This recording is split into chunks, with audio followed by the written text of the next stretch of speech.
son zamanlarda küçük esnaf ekonomik anlamda ciddi sıkıntılar yaşıyor. Özellikle AVM'lerin ve marketler zincirinin hızlı bir şekilde yayılması, mahalle esnafını olumsuz yönden etkiliyor.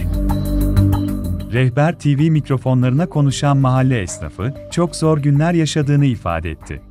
AVM'lerin açılması bizler için zarardır. Yani onların bu kadar büyük olması, millet herkes oraya gidiyor.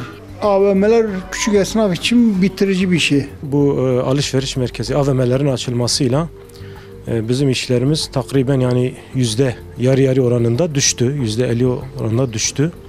Hala da düşüyor. AVM'lerde bir de adamlar çeşitleri çok. Vatandaş rağbet gösteriyor ama buna rağmen istismar ediyorlar vatandaşın talebini, oradaki rağbetini.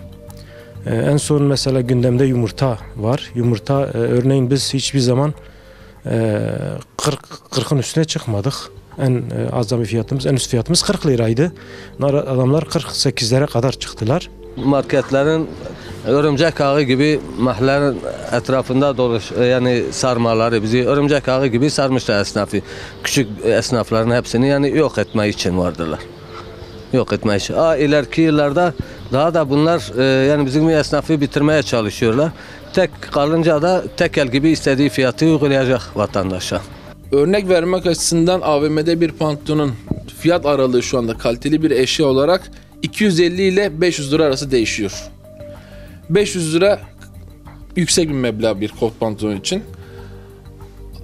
Bizim maliyetlerimiz daha düşük olduğu için o 500 lira standardaki aynı kotu biz müşteri 350 bandında sağlayabiliyoruz. Şimdi AVM'lerde veya büyük marketlerde kırtasiye ürünü satıyorlarsa burada diğer kırtasiye işi yapan insanlar mağdur oluyor. Herkes kendi işini yapsın. Kırtasiye ürününü kırtasiyeci satsın.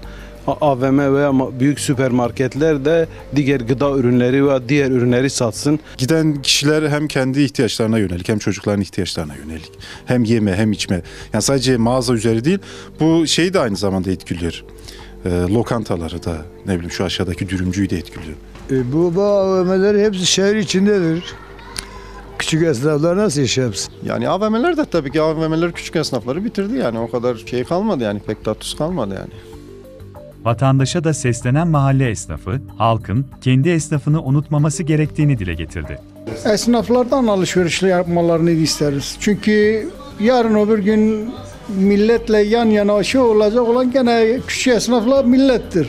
Yani bu konuda en azından küçük esnafı ve yerel esnafını halkımızın desteklemesi lazım. Onları yaşatması lazım. Vallahi kendi mahalle esnafından alışveriş yapmalarını isterim. Çünkü niye? Cenazesine biz gidiyoruz. Taksiyle geliyor, yol param yok, parayı biz yiyoruz. Ayıptır demesi vallahi kurs parası, sınav parası gelip benden istiyorlar, yine veriyorum. Mahalle esnafına destek olmalarını istiyoruz. Yani ayakta durmaları lazım çünkü.